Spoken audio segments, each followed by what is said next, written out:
Language arts include how people communicate as well as what they communicate. The process includes skills in listening, speaking, reading, writing, and viewing. The content of language arts include ideas, themes, issues, problems, and conflicts found in classical and contemporary literature and other texts, such as manuals, periodicals, speeches, and videos. Hello everyone, welcome to Ruth Straight Talk, the channel designed to help you and your students, as well as your children, live fuller lives, become lifelong learners, and grow into the awesome human beings you were designed to be. I'm Cynthia Ruth. In this video, I will introduce several strategies to help you teach your language arts students. Also, don't miss my bonus tip on how to help your students at the end of this video. So let's get right to it.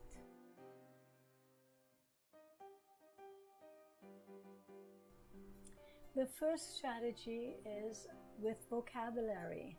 Vocabulary is an important component of language arts.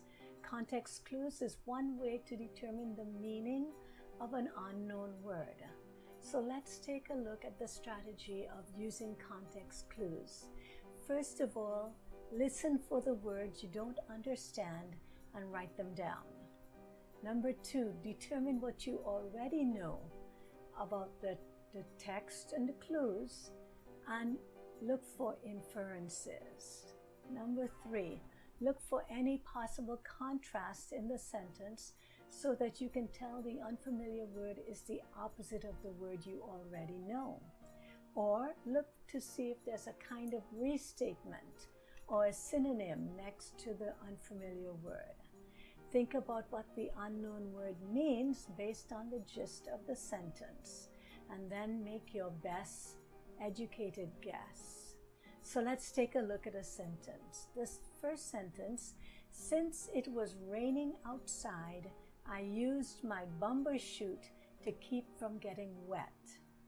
The word BUMBERSHOOT is an unknown word. It may just be a silly word. But what does it mean in this sentence? Let's take a look at the clues. First of all, it's raining outside. So you get a picture of what's happening in the sentence. And the person wants to keep from getting wet. So what would you use if it's raining outside and you want to keep from getting wet? You would either use an umbrella or a raincoat or something of that type. So you could get a fairly good idea that BUMBERSHOOT probably means a raincoat or an umbrella. Let's take a look at the second practice. Number two, unlike Robert, who is a conformer and a follower, TASHA is a maverick. Let's assume you do not know the meaning of the word maverick, but you look at the sentence. TASHA is definitely the opposite of what Robert is, because the sentence starts with unlike Robert. But what is like Robert? Robert is a conformer and a follower. So if TASHA is the opposite of a conformer or the opposite of a follower, since she's opposite to Robert, then TASHA is a maverick, and maverick probably means a daredevil or someone that will branch out on their own. They don't need to follow anyone.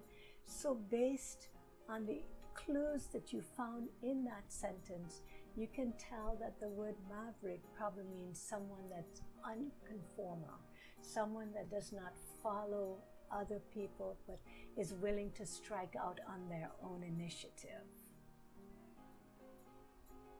Number two, pair responses and editing.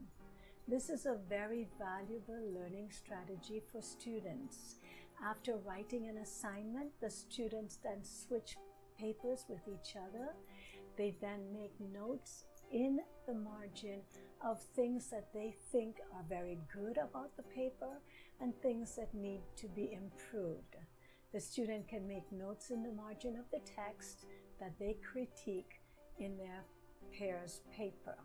The student gets a chance to think critically about other people's writings and see the results of their classmates got from writing the assignment. Also, teachers are able to observe the level of each student's writings and can adjust future lessons to meet the needs of those students. The third strategy is cooperative learning. This learning strategy is helpful if the teacher incorporates literature into the lessons.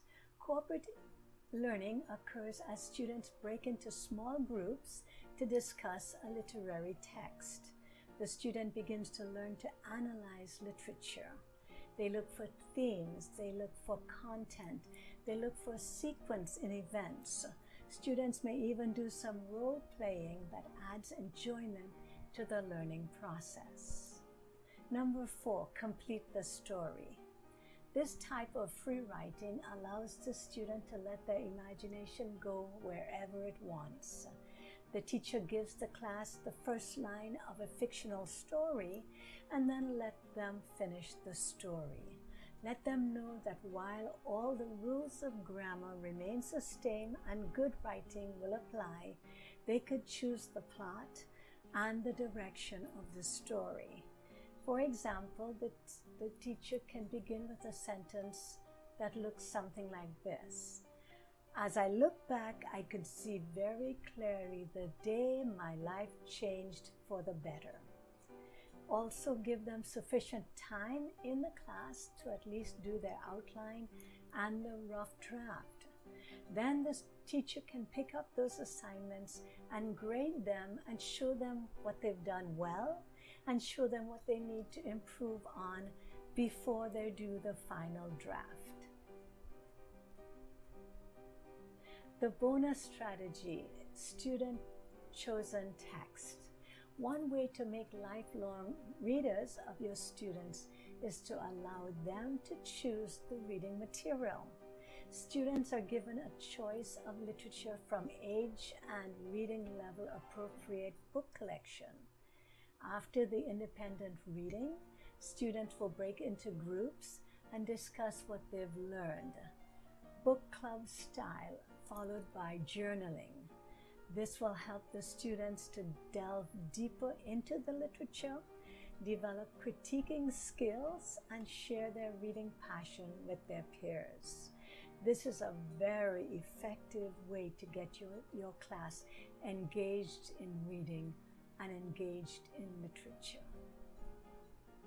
So there you have it, several tips to help your language arts students excel. Keep in mind also that as parents, you always have the option to look for new ways to do things that are best suited for your students and for your children as homeschool parents. If this video has helped you, please like us at the bottom of the screen.